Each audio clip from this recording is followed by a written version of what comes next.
पीडाभिरामं मृगमदतिलकं कोणलाक्रान्तगणं कञ्जाक्षं कम्बुकण्ठं स्मितसुभगमुखं साधरेन्नस्तवेणुं श्यामं शान्तं त्रिभंगं रविकरवसनं भूषितं वैजयन्त्या वन्दे वृन्दावनस्थं युवतिशतवृतं ब्रह्मगोपालवेषं चूडायां शिखिपिञ्छिनी तिलकिनी भाले अधरे वंशिनी पीनां से बनमालिनी कटितटे पीताम्बरालम्बिनी पादे नूपुरिनी तथा नयो नयो प्रेमामृतापांगिनी लीला लीला काचन वर्ततांग मनसि मे राधा मनोमोहिनी। ग्रहण करुन आमार आराध्य देवतार आशीर्वाद। कथा दिएছিলাম সেদিন যে আরম্ভই করব সেইটা দিয়ে যে যার রূপ নেই, রূপম অরূপ বিবর্জিতস্য। ব্যাস বলছেন আমি একটা বিশাল দোষ করেছি, তিনটে দোষ করেছি। क्षन्तव्यम जगदीश तत् विकलता दोषत्रयं मत्कृतम। আমার বিকলতা তৈরি হয়েছে। আচ্ছা, বিকলতা কখন তৈরি হয়? কোনো একটা এমন একটা কিছু চমৎকার যদি থাকে তাহলে বিকলতা তৈরি হয়। ভয়ঙ্কর ভয় পেলাম, বিকলতা তৈরি হয়। একেবারে সোজাসুজি যদি বিকল শব্দটাই ধরেন কোনো সমস্যা নেই, শরীর বিকল হয়ে আসছে। হ্যাঁ, আমরা এখানে কল মানে যে কল বুঝি না তা কিন্তু নয়। বিকল হয়ে আসছে মানে বিকলতা তৈরি হচ্ছে, মানে যা যা আমার সমস্ত অঙ্গ প্রত্যঙ্গ মন পর্যন্ত যা যা ইন্দ্রিয়গুলি আছে সেগুলো প্রকৃতিস্থ থাকছে না, বিকার লাভ করছে। এখন বিকার তো বিভিন্নভাবে হয়। বিকার মানে কিন্তু এইরকম নয় শুধু যে ওই যে আমাদের পূর্ববঙ্গে যে সব কথা বলে যে বিগার উঠছে, তা নয়। বিকার মানে কোথা থেকে কি বিকার হয়, যেমন ধরুন উপনিষদের মধ্যে, হ্যাঁ, সেটা বৃহদারণ্যকের মতো উপনিষদ, সেখানে বলছে যথা एकेनैव मृत्पिंडेन सर्वमिदं मृण्मयं विजिनातं भवति वाचारम्भनं विकारो नामधेयं मृत्तिकेत्येव सत्यं तत्त्वमसि श्वेतकेतु। মানে যদি এরকম হয় যে একটা মাটির তাল জানলেই তো তাকে জানা হয়ে যায়, তাহলে তার যে বিকারগুলি অর্থাৎ কলস, একটা মাটির সরা কি মাটির থালা, মাটির গ্লাস, এগুলো বিকার। বিকার মানে যা প্রকৃত প্রকৃতিতে নেই সে তার অন্যরকম হলেই বিকার। তাহলে সুবর্ণের ক্ষেত্রে বিকারগুলো কি? তাহলে হার অঙ্গ দয়ঙ্কার সেগুলো হচ্ছে বিকার। এবার আপনারা বলুন তো যে আপনাদের বিকারটাই ভালো লাগে না সোনার তালটা ভালো লাগে?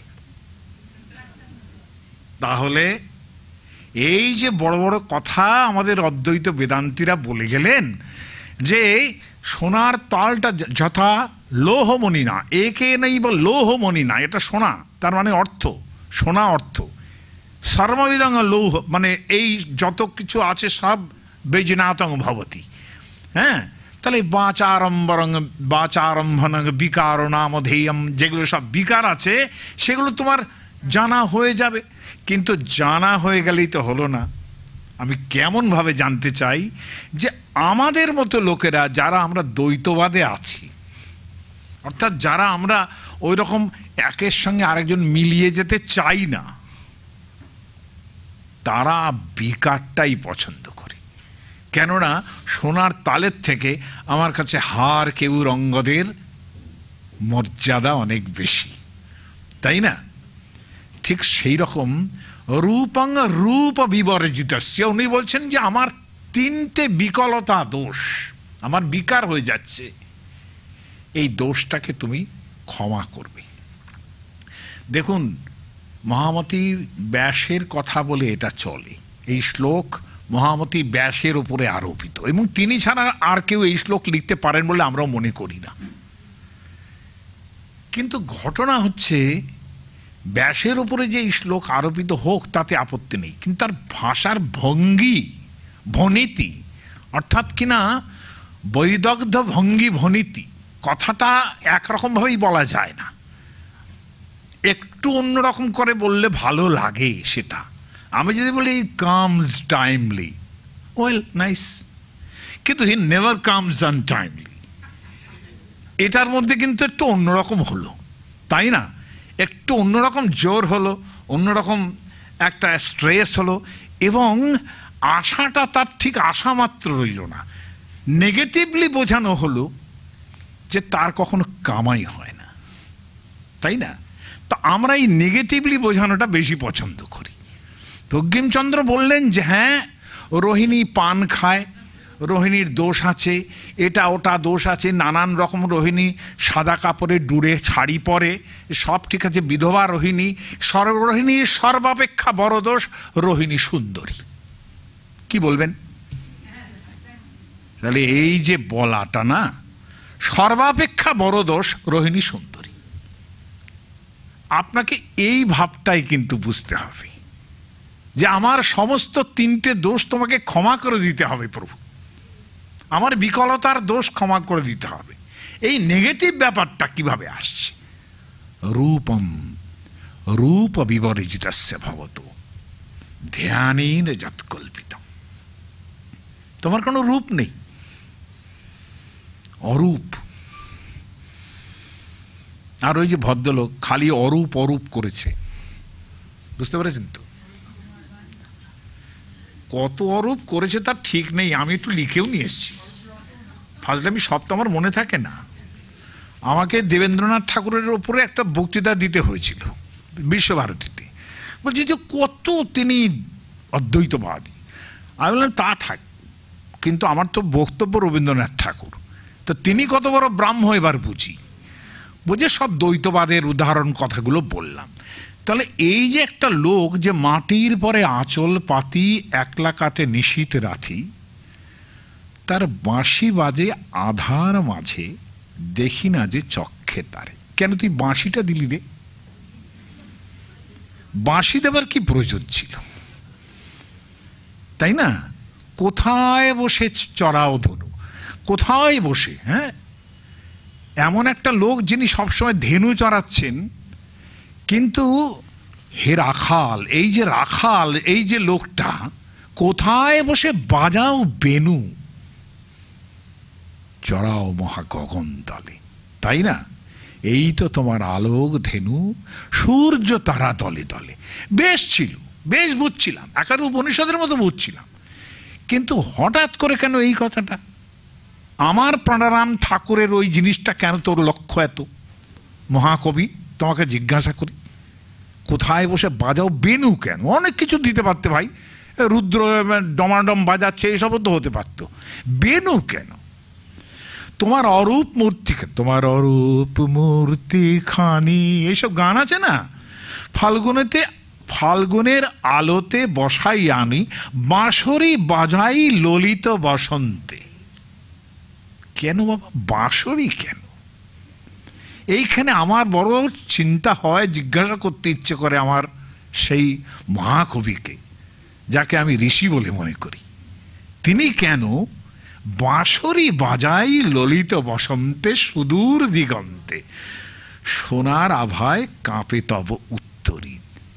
এই উত্তরীটাও কাঁপছে, আরো একটা জিনিস দিয়ে দিল, কি মুশকিল। আমি এখান থেকে বলতেই চাই না, রূপম রূপ বিবর্জিতস্য ভবতু ধ্যানেন যৎকল্পিতম, যার কোনো রূপ ছিল না, তিনি নিরাকার, নির্বিশেষ, তাই না? অশব্দম স্পর্শম রূপম অব্যয়ম, অরূপ অব্যয়ম, তথা অরসম অগন্ধম, তাই না? তথা রসং নিত্যম অগন্ধবচ্চযৎ। এই যে তিনি, ব্যাস বললেন আমি বড় দোষ করেছি যে আমি ধ্যানের মাধ্যমে তার নানান রকম রূপ কল্পনা করেছি। তা আমি আমার কৃষ্ণের কথা ছেড়েই দিলাম, আরো তো অনেক আছে। যারা অন্যান্য দেবদেবী আছেন তাদের কি হবে? তাদের যে নানান রকম রূপ কল্পনা করেছেন সেটা কি হবে? কেন এরকম হবে যে জটাটভি গলজ্জল প্রবাহ পাবিতস্তলে গলে বলম্ব লম্বিতং ভুজঙ্গ তুঙ্গ মালিকা ডমাডমর ডমাডমর নিনাদবডমর বয়ম চকার চণ্ড তাণ্ডবম তনৌতু ন শিব শিবম। কেন এই মন, কেন এই রকম চেহারা তৈরি করেছ? এই চেহারার তো প্রয়োজন ছিল, তাই না? শিশুপাল বধ বলে একটা মহাকাব্য আছে, সেখানে বসে আছেন কৃষ্ণ, তো আকাশ থেকে একটা জ্যোতি বিচ্ছুরিত হলো। শিশুপাল বধ মাঘের লেখা, একজন মহাকবি তিনি। কৃষ্ণ বসে আছেন এবং সেখান থেকে হঠাৎ করে আকাশের মধ্যে একটা বিশাল জ্যোতিস্ফরিত হল। চয়স্তিশাম ইত্যবধারিতং পুরা। আমি লিখে এনেছি কিনা কে জানে, পুরো শ্লোক মনে থাকবে কিনা কে জানে, ভগবানই জানে। চয়স্তিশাম ইত্যবধারিত অবধারিতং পুরা। তিনি আগে বুঝতে পারলেন যে একটা বিশাল জ্যোতিপুঞ্জ নেমে আসছে আকাশ থেকে। জ্যোতিপুঞ্জ নেমে আসছে, একটা চমৎকার তৈরি হয় সেখানে। তারপরে কি মনে হলো? তত শরীরীতি বিভাবিতা আকৃতি। তিনি বুঝতে পারলেন এই একটা শরীর রয়েছে। তারপরে বিভুর বিভক্তাম, বিভু যিনি, বিভু তত্ত্ব মনে হচ্ছে তাকে, একটা জ্যোতিপুঞ্জ থেকে নেমে হচ্ছে। বিভুর বিভক্তা বয়বম পুমানীতি। তারপরে হঠাৎ মনে হলো যেন শরীরটার বিভিন্ন রকম অঙ্গগুলো দেখা যাচ্ছে, বিভক্ত রূপ দেখা যাচ্ছে, মুখটা দেখা যাচ্ছে, কাঁধ দেখা যাচ্ছে, একটা অন্যরকম লাগছে। তাকে দেখে মনে হলো যে তিনি একটা পুরুষই হবেন। তারপরে কি হলো? ক্রমাদ অমুং নারদ ইত্যবধীশ। তারপরে মনে হলো আরে এ তো নারদ এসেছে, তিনি আকাশ মার্গে আসছেন, তাকে প্রথমে জ্যোতিস্বরূপ দেখা যাচ্ছে। তো সে পর্যন্ত ঠিক আছে, কৃষ্ণ স্তব্ধ আছেন। যে মুহূর্তে নারদ এসে উপস্থিত হলেন, সঙ্গে সঙ্গে তার হৃদয়ে আনন্দ হল। তিনি নারদকে নানা প্রশ্ন করতে আরম্ভ করলেন। আমাদের বক্তব্য হচ্ছে বৈদিক কালেও কিন্তু আমরা, বৈদিক কাল যখন অগ্নি, ইন্দ্র, যম, বরুণ এরা হচ্ছেন দেবতা, these are the gods in Vedic pantheon, তখন ব্রহ্মা বিষ্ণু মহেশ্বরের কোনো অস্তিত্ব ছিল না। যে ভেদিক এজ, যেটা আমি খুব লৌকিকভাবে বলবার চেষ্টা করছি, এই যে ছিল না, তারপরে আস্তে আস্তে বৈদিকদের মধ্যেই কিন্তু প্রচুর পরিমাণ যজ্ঞাগ্নিতে ঘি ঢালার পর তাদের মনে একটা সন্দেহ তৈরি হলো যে যা আমরা করছি তাতে উপযুক্ত ফল যে সবসময় পাচ্ছি তা কিন্তু নয়, তাই না? মাঝে মাঝে গোলমালও হয়ে যাচ্ছে, মন্ত্র উচ্চারণ ঠিক না যদি হয়, সরি কিছু সমস্যা, হ্যাঁ, না না ঠিক আছে।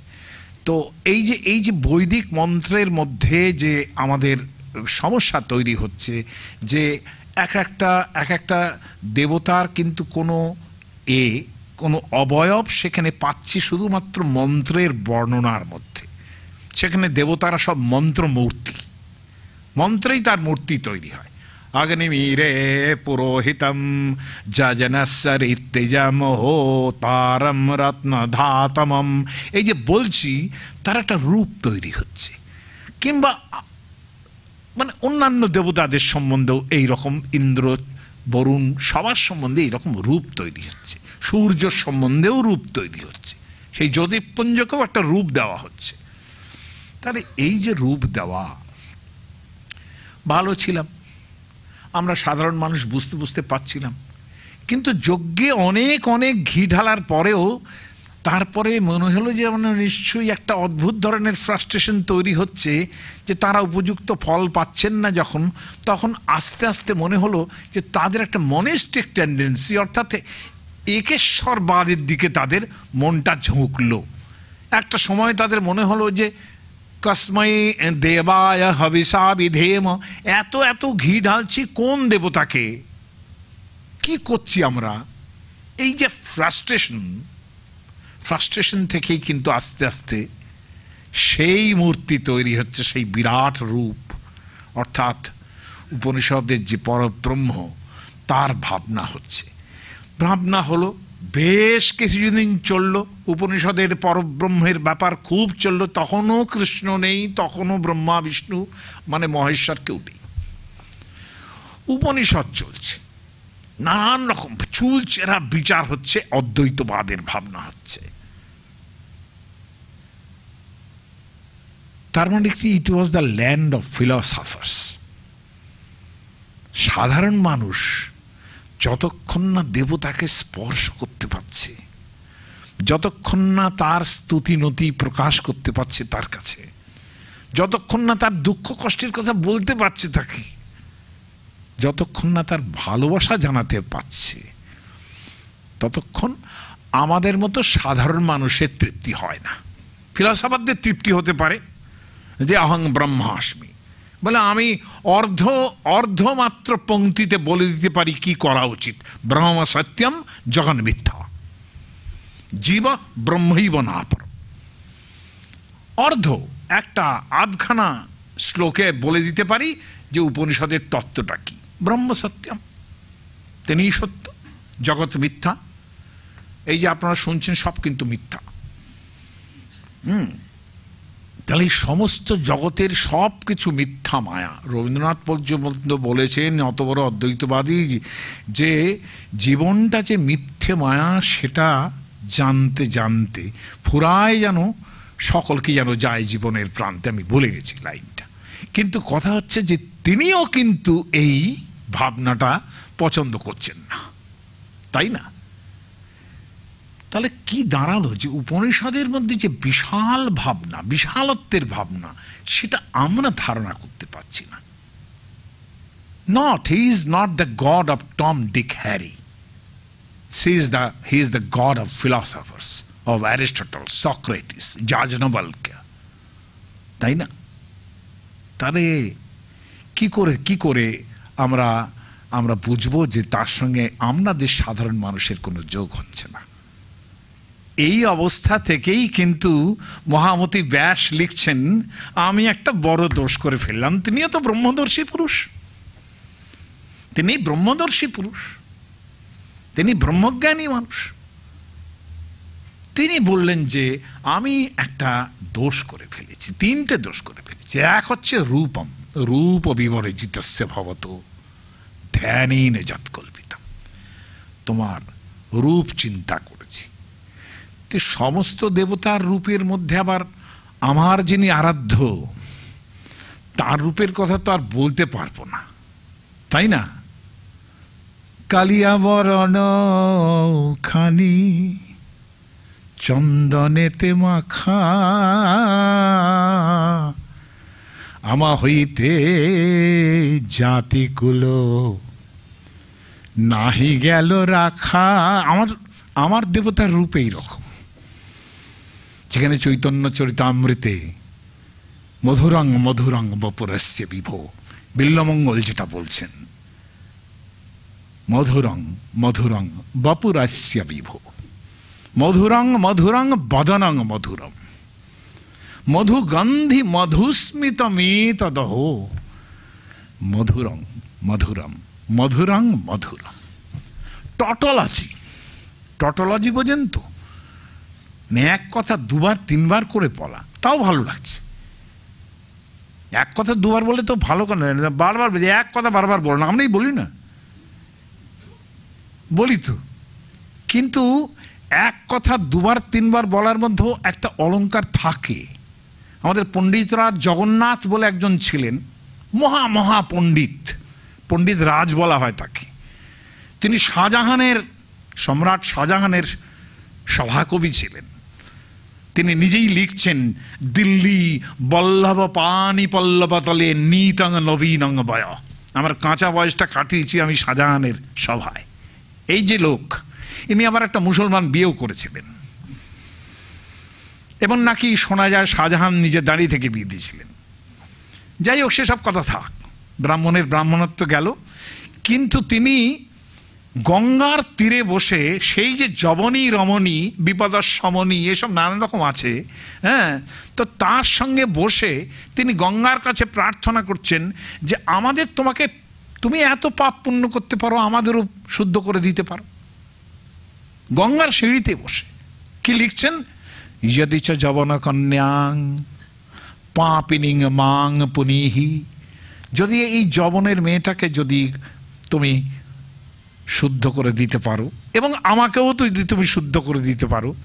তার পরের লাইনটার জন্যই কিন্তু আমি এই লাইনটা বলছি, তদেব কিল মহাত্তম তন মহাত্তম মহত্তম। বলে ওইটাই হচ্ছে মহত্ব, যদি তুমি আমার যবন কন্যাকেও পাপ থেকে উদ্ধার করে শুদ্ধ করে দিতে পারো এবং আমাকেও করতে পারো, তদেব কিল মহাত্তম। আমার দুবার তিনবার বলছেন, তন্মহত্তম মহত্তম। ওই মহত্বটাই আসলে মহত্ব। এও সেই রকম। মধুরাঙ্গ মধুরাঙ্গ বপুরাশ্চ বিভো। চৈতন্য চরিতামৃতকার বাংলা করছেন চৈতন্য মহাপ্রভুর বয়ানে, কৃষ্ণাঙ্গ লাবণ্যপুর মধুর হইতে সুমধুর, তাতে সেই মুখ সুধাকর।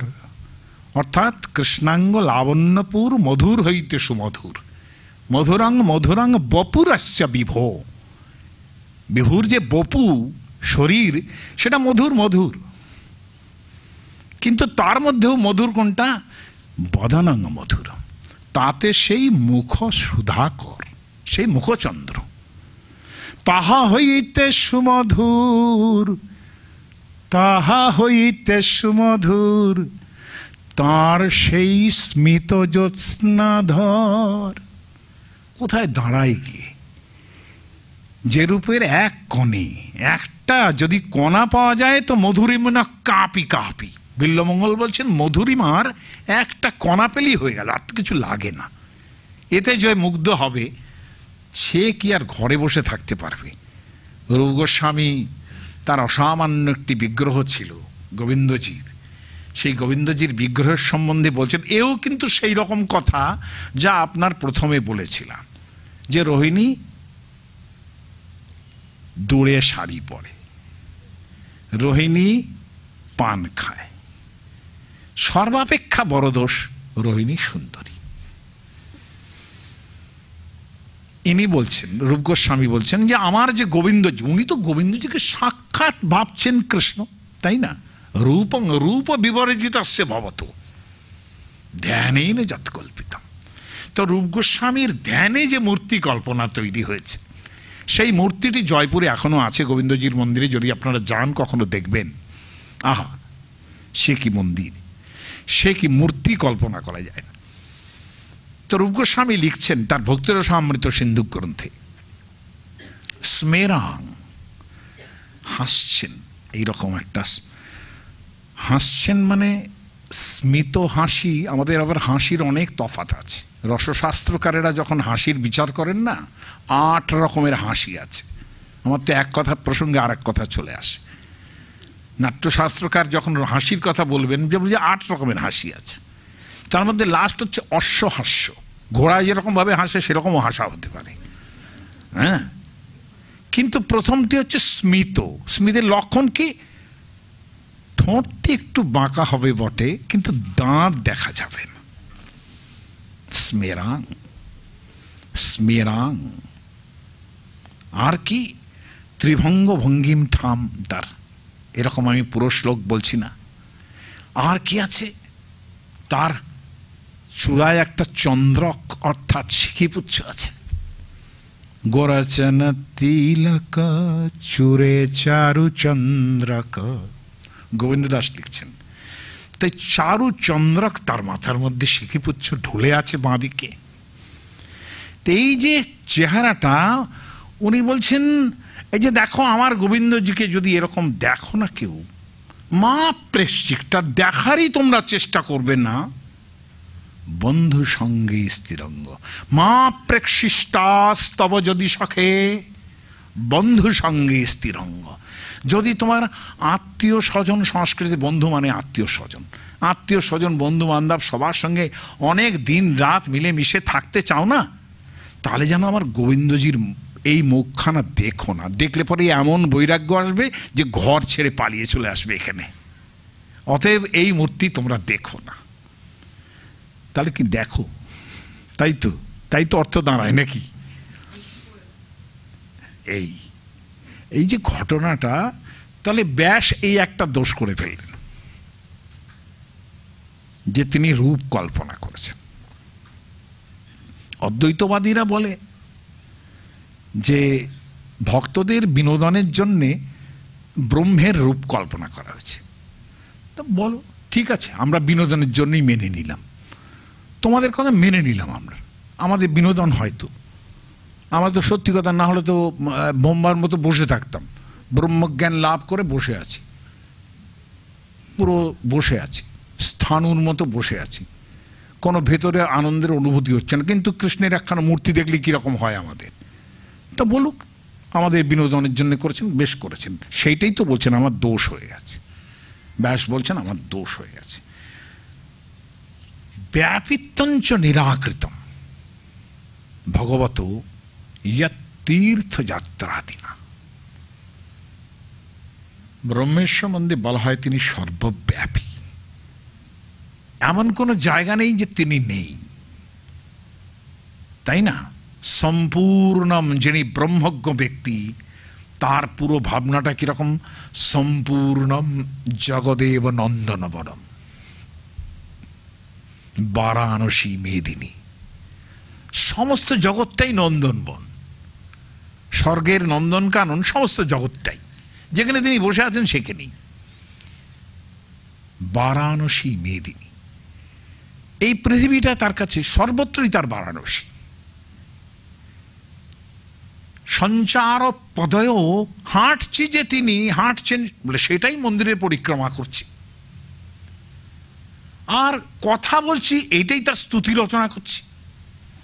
বুঝুন ব্রহ্মবাদীদের বক্তব্য।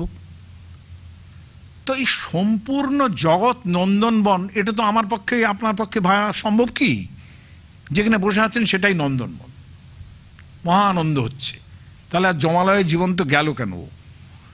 আমাদের তো এটা বুঝতে হবে যে নন্দনবনটা এরকম নয়, তাই না? সম্পূর্ণ জগৎটাই যদি নন্দনবন হয়ে যায় তাহলে অন্যরকম হয়। তার ব্রহ্ম ভাবটা সেটা হয় না, ব্রহ্মবাদের যে ভাব সেটা আমাদের তৈরি হয় না। বারাণসী সর্বত্র, আর যত জলৌঘ অর্থাৎ যত জল আছে সবটাই গঙ্গা। আমাদের তো মনে হয় না এরকম, আমরা তো পারি না এরকম। ফলে সেটাই বলছেন যে ব্যাপিতঞ্চ নিরাকৃতম। আমি আর একটা দোষ করেছি যে ভগবানের যে ব্যাপ্ত, তিনি যে সর্বব্যাপ্ত, তিনি যে সর্বত্র আছেন, এইটা ভুলে গিয়ে আমি কি করেছি? বিভিন্ন তীর্থে যাওয়ার কথা বলেছি যে এইখানে কাশীতে গেলে স্বয়ং মহাদেব সেখানে আছেন, বৃন্দাবনে সেখানে কৃষ্ণ সবসময় আছেন, পুরীতে যান জগন্নাথ সেখানে সবসময় আছেন। তো আমাদের দিক থেকেও আমাদের চৈতন্য মহাপ্রভু নবদ্বীপে আছেন, তাই না? অদ্যাপিহ সেই লীলা করে গোরা রায়। তো এই যে সর্বত্র আছেন, এই যে ভাবনা, এটা যদি তীর্থের মধ্যে তাকে আবদ্ধ করে দিই যে এইখানে আছেন সেইখানে আছেন, এটা যদি বলতে থাকি, তাহলে তার সর্বব্যাপ্ত রূপটাকে ব্যাহত করলাম। আমি এটা আর একটা দোষ করেছি। আর কি দোষ করেছি?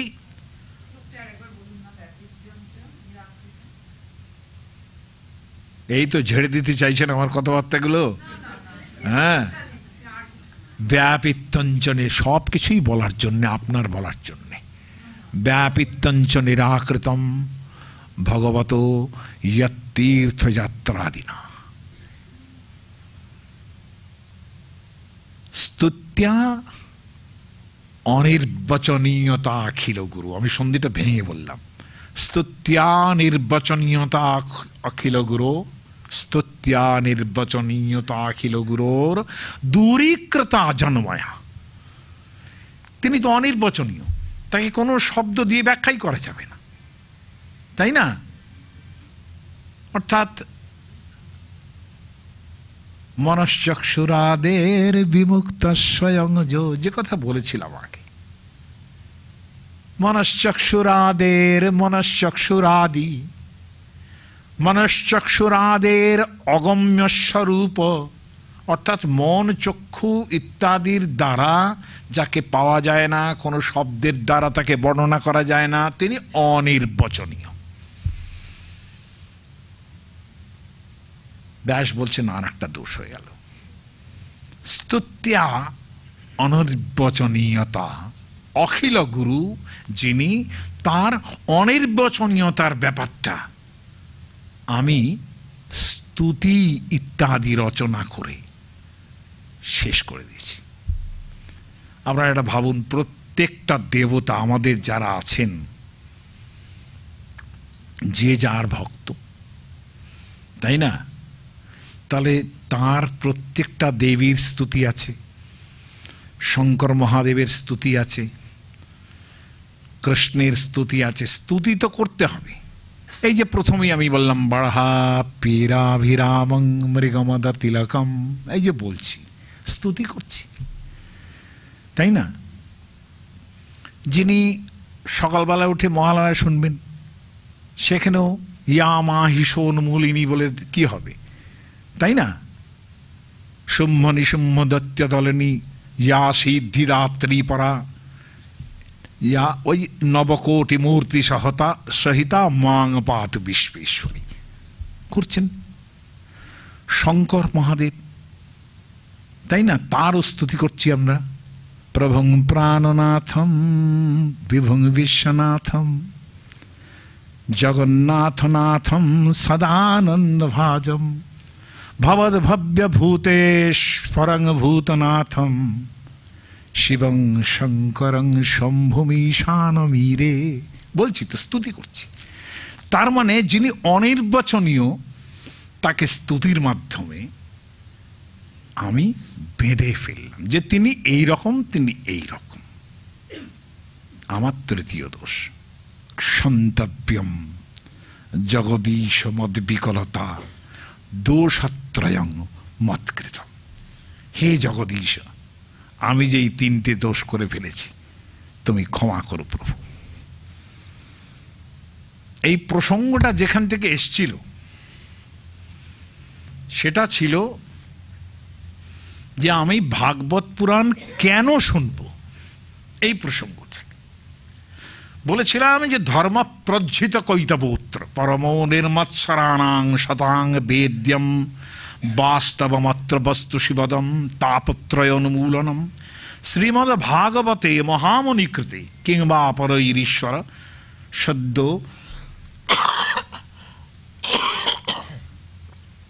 হৃদ্যবরুদ্ধতে ত্রকৃতিভি শুশ্রূষুভিস্তৎসনাৎ। ভাগবত পুরাণ যার আরম্ভ হচ্ছে ব্রহ্মসূত্রের পদ দিয়ে, কিন্তু এই যে আস্তে আস্তে তিনি এই ভাগবত পুরাণের জন্মাদর্শ যত উপনিষদের ভাবনাটা আমরা সব করে, তারপরে আলটিমেটলি এই যখন বললেন যে কোন ধর্মের কথা বলছি, তখন বললেন যে ধর্ম প্রজ্জিত কৈতবোত্র।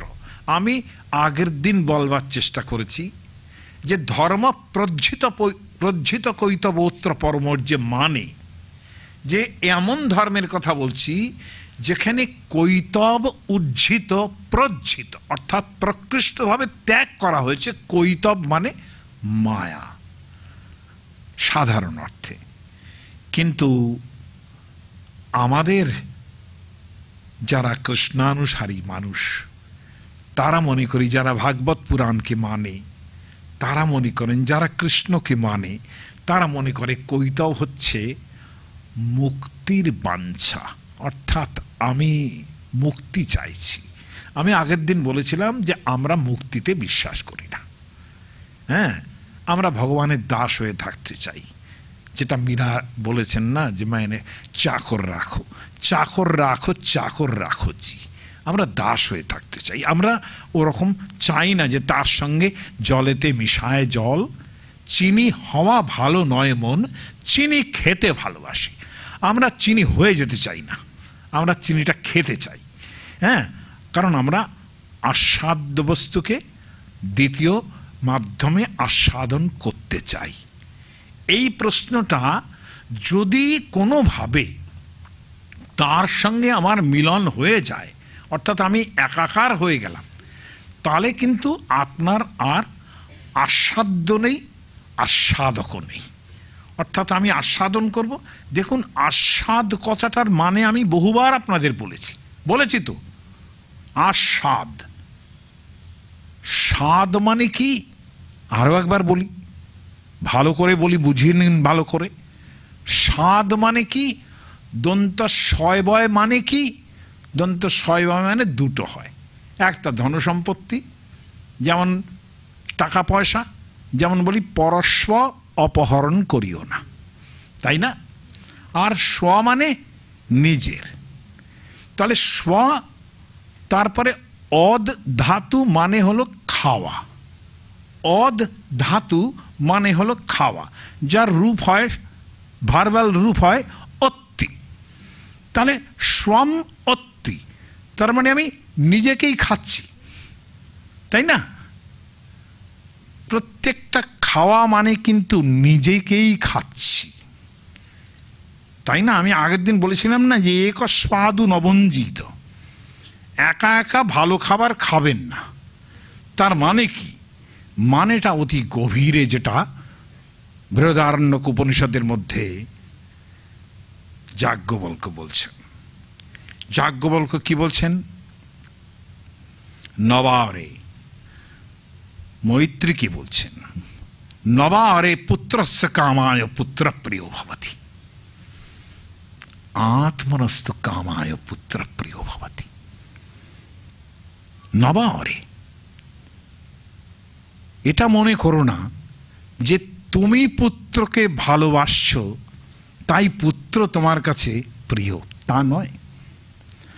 আসলে পুত্রকে ভালোবাসতে তোমার ভালো লাগছে, তুমি নিজেকেই ভালোবাসছো পুত্রের মাধ্যমে, অতএব তুমি নিজেকেই ভালোবাসছো। কি সাংঘাতিক কথা! পুত্রকে পুত্রের জন্য কিন্তু ভালোবাসছি না আমি, তাহলে পুত্রকে যা ইচ্ছে করতে দিতাম, তাই না? পুত্র একটু বড় হলেই বলতে আমি বদমাইশি করবো, কর বদমাইশি, যা তুই একটু যৌবন সন্ধি হলে যা মেয়েদের সঙ্গে মেশ ভালো করে। হ্যাঁ, এটা তো করতাম যদি পুত্রের জন্যই করতাম, তাই না? পুত্রের ওটা ভালো লাগছে তাই করতে দিতাম, তা কিন্তু নয়। আত্মনস্তু কামায়, না এটা করা চলবে না, ওটা করা চলবে না। তাহলে পুত্রকে আমি নিজে যেমনটা চাই সেই রকমভাবে তৈরি করছি, তার মানে আমি কিন্তু আমাকেই ভালোবাসছি। খুব গভীরে গিয়ে ভাবুন একটা কথা, স্বম অত্তি, আমি নিজেকেই খাচ্ছি। এই যে ভাবনাটা যে কি সাংঘাতিক, কি সাংঘাতিক, তা ভাবা যায় না। নবারে গার্গী পুত্রস্য কামায় পুত্র প্রিয় ভবতি, আত্মনস্তু কামায় পুত্র প্রিয় ভবতি। নবারে গার্গী জায়া কামায় জয়া প্রিয়া ভবতি, আত্মনস্তু কামায় জয়া প্রিয়া ভবতি। নবারে গার্গী ব্রাহ্মণ কামায় ব্রহ্ম প্রিয়ং ভবতি।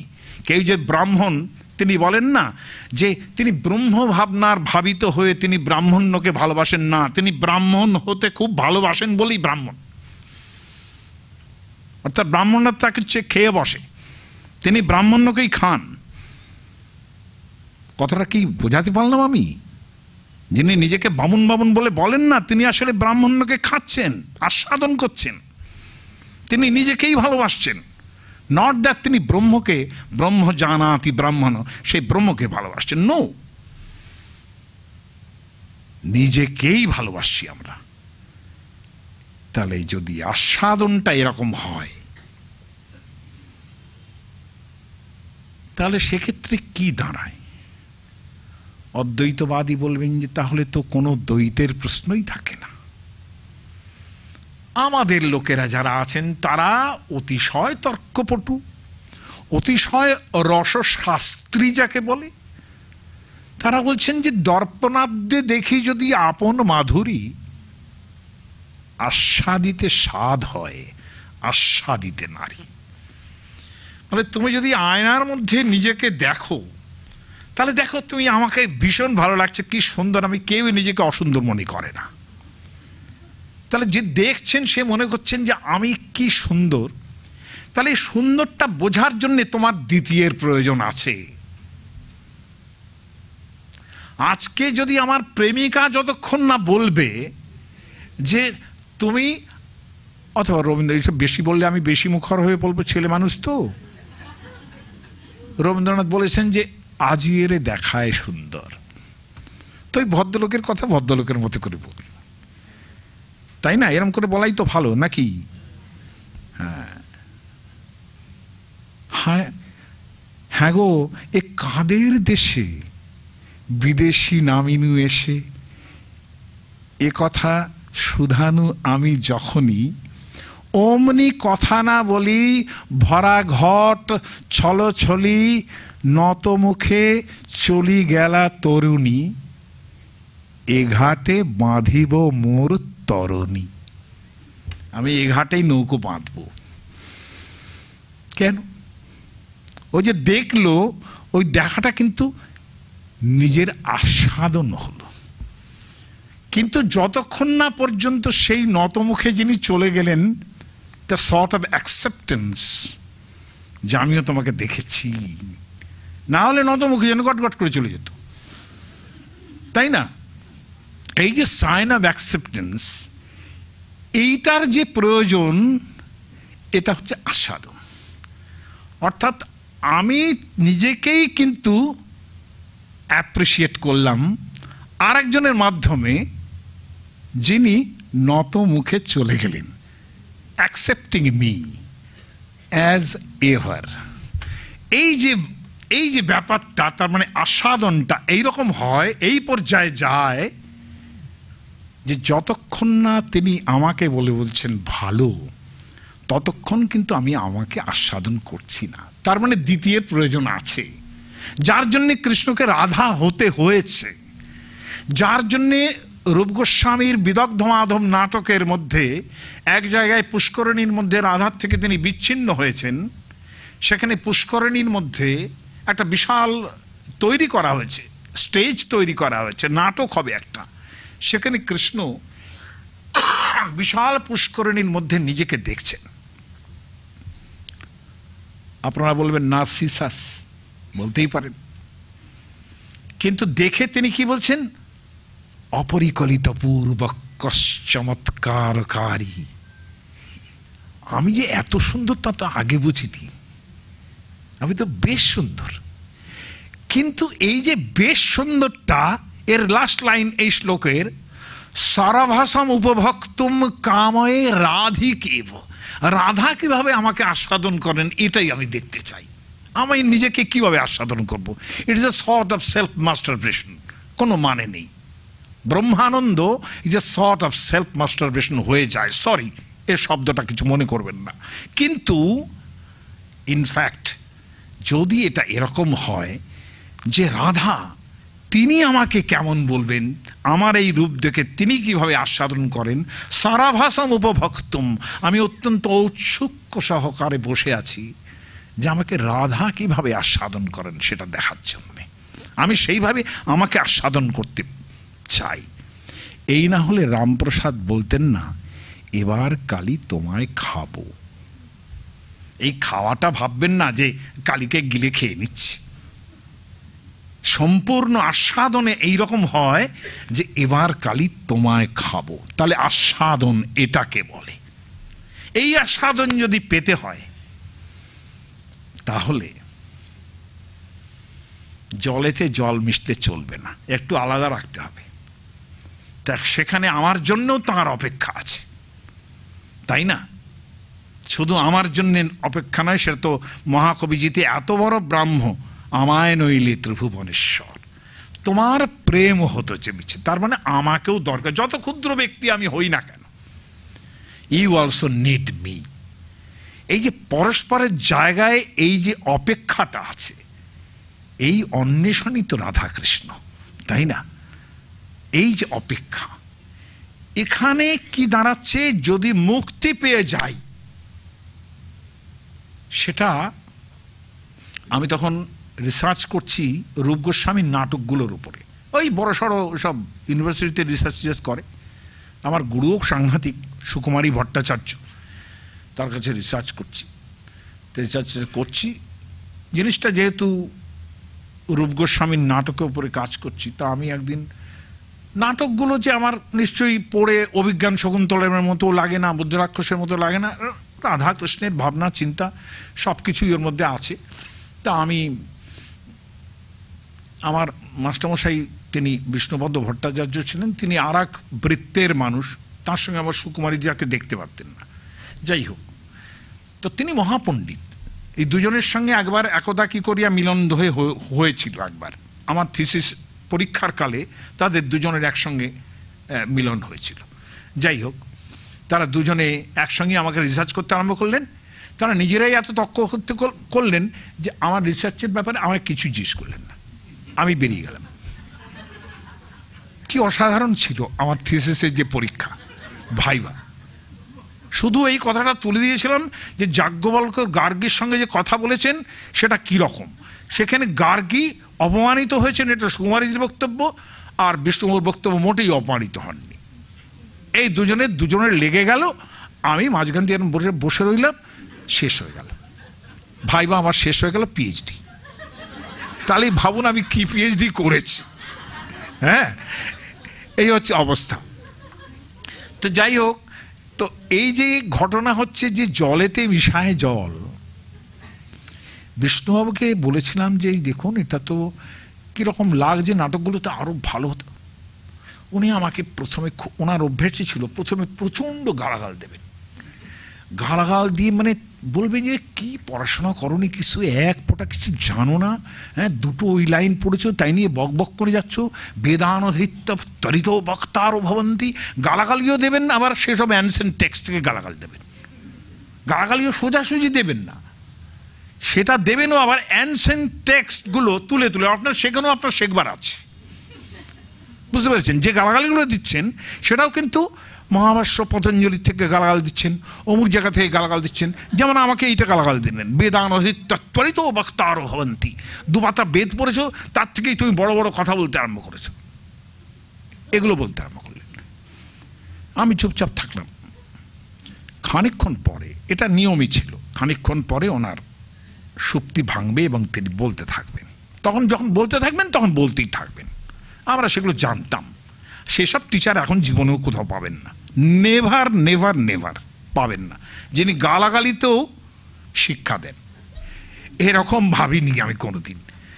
যাই হোক, তিনি একটা শ্লোক বললেন আমাকে, বললেন যে একজন, বলে তুমি ভক্তিরাজ্যের বিষয় নিয়ে রিসার্চ করছো, বোঝার চেষ্টা করো যে ভক্তিরাজ্যের মানুষগুলো কেমন হন, এটা আগে বোঝার চেষ্টা করো, তা না হলে তো রূপ গোস্বামীর নাটক বুঝবে না। বলে হ্যাঁ বলুন বলুন, আমি তো শুনে যাচ্ছি, আর কোনো কথা নয়। তিনি তখন একটা শ্লোক বললেন, বললেন এটা শ্লোকটা আছে একটা রসশাস্ত্রের গ্রন্থে, তার নাম কাব্যপ্রকাশ। সেখানে একটা উদাহরণ হিসেবে শ্লোকটা উদ্ধৃত করা হয়েছে। শ্লোকটার মধ্যে আছে ভস্মোদ্ধূলন, একজন শিব ভক্ত, তাকে মুক্তি দিয়ে দিয়েছেন শিব। এই কটা বাজে? শিব তাকে মুক্তি দিয়ে দিয়েছেন। শিব মানে মুক্তি দেওয়া, মানে তিনি শিবত্ব প্রাপ্ত হয়ে গেছেন, আর তো কোনো ব্যাপার নেই।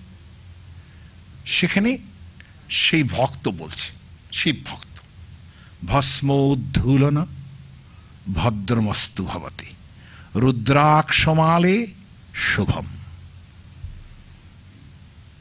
হে ভস্য, ভস্যকেই উদ্দেশ্য করে বলছেন, হে ভস্য উদ্ধূলন, যাকে আমি বেশ ছড়িয়ে ছিটিয়ে মাখতাম, উদ্ধূলন করে মাখতাম, হ্যাঁ, আর তোমাকে মাখতে টাকতে হবে না।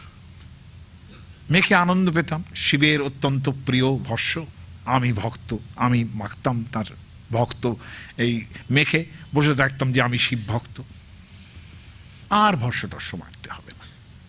রুদ্রাক্ষমালে শুভম, এই রুদ্রাক্ষমালা গলায় পড়তাম, হাতে পড়তাম, জপ করতাম, শুভম, তোমারও ভালো হোক, তুমিও বিদায় নাও আমার কাছ থেকে। তারপরের লাইনটা অসাধারণ, হা সোপান পরম্পরা গিরিসুতা কান্তালয়ালঙ্কৃতিম। এই শিব মন্দিরের সেই সোপান, অলঙ্কৃতি মানে ওই সোপানের যে অর্থাৎ সিঁড়ির যে অলঙ্কৃতি, সোপানটাকেও একটা অলঙ্কৃতির মতো লাগে, সেটাও তো একটা অলঙ্করণ। যে মন্দিরের যে সোপান বর্গ একটার পর একটা উঠতে উঠতে স্টেপস, সেটা এই অলঙ্কৃতি, তার অলঙ্কার, শিব মন্দিরের অলঙ্কার। হা সোপান পরম্পরা গিরিসুতা, এই একটা লাইন, হা, এই শব্দের মাধ্যমে যে কি প্রকাশ হতে পারে, কতটা তার হৃদয়ের যে আরতি, হা সোপান পরম্পরা। এই প্রত্যেকটা সিঁড়ি আমি প্রতিদিন ঝেড়ে মুছে পরিষ্কার করে রাখতাম, যে ভক্তরা আসবে, আমার হরপার্বতীকে দেখতে আসবে যারা, আমি প্রতিদিন এই মন্দির মার্জনা করে এই সিঁড়িগুলো প্রত্যেক দিন আমি মুছে দিতাম। কোন সিঁড়ি? গিরিসুতা কান্তালয়ালঙ্কৃতি। গিরিসুতা মানে পার্বতী, তার কান্ত মানে অতি প্রিয় শিব, তার যে আলয় মানে মন্দির অর্থাৎ হরপার্বতীর মন্দির, তার যে অলঙ্কৃতি অর্থাৎ সোপান, এইগুলো আমি সব মুছে টুছে পরিষ্কার করে রাখতাম। হ্যাঁ, আজ থেকে আর কিছুই করতে হবে না। কেন করতে হবে না? অদ্যারাধন তোষিতেন বিভুনা, বিভু শিব আমার উপরে প্রচণ্ড তুষ্ট হয়েছেন, তুষ্ট হয়ে আমাকে মুক্তি দিয়ে দিয়েছেন। কি করেছেন তার ফল? যস্মৎ সপরজা সুখাল লোকচ্ছেদিনী মোক্ষ নামনি মহামোহে নিধিয়ামহে। বলে আমাকে সমস্ত লোকচ্ছেদিনী মানে সংসার মুক্তি হয়ে গেল আমার, এবং এমন একটা জায়গায় তিনি আমাকে নিবিষ্ট করলেন যার নাম হচ্ছে মুক্তি, যেটাকে আমি মনে করছি মহামোহের একটা জায়গা, তার মধ্যে আমাকে ডুবিয়ে দিলেন তিনি। আমি আর তোমার সেবা ইত্যাদি করতে পারবো না। এই যে আরতি, ভগবত সেবা করব, যেখানে অম্বরীশ মহারাজ বলবেন সবই মানা কৃষ্ণ পদারবিন্দয়, আমি আমার মন যেন সেই কৃষ্ণ পদারবিন্দে থাকে, আমার হাত যেন হরি সেবা করতে থাকে, তার মন্দির মার্জন করতে থাকে। এইরকম করতে করতে প্রত্যেকটা অঙ্গ দিয়ে তিনি যে সেবার কথা বলছেন, সেখানে তাকে কিন্তু ভক্ত কিন্তু ভগবানকে আস্বাদন করছেন। এটা হচ্ছে এমন একটা ব্যাপার যেটা ওই ভদ্রলোক যে বলেছিলেন না প্রথমে যে আমি দোষটা 3টে দোষ করেছি, তার সবগুলোর মধ্যে এটা পড়ে যায়। থাক আজকে, থ্যাংক ইউ, ধন্যবাদ।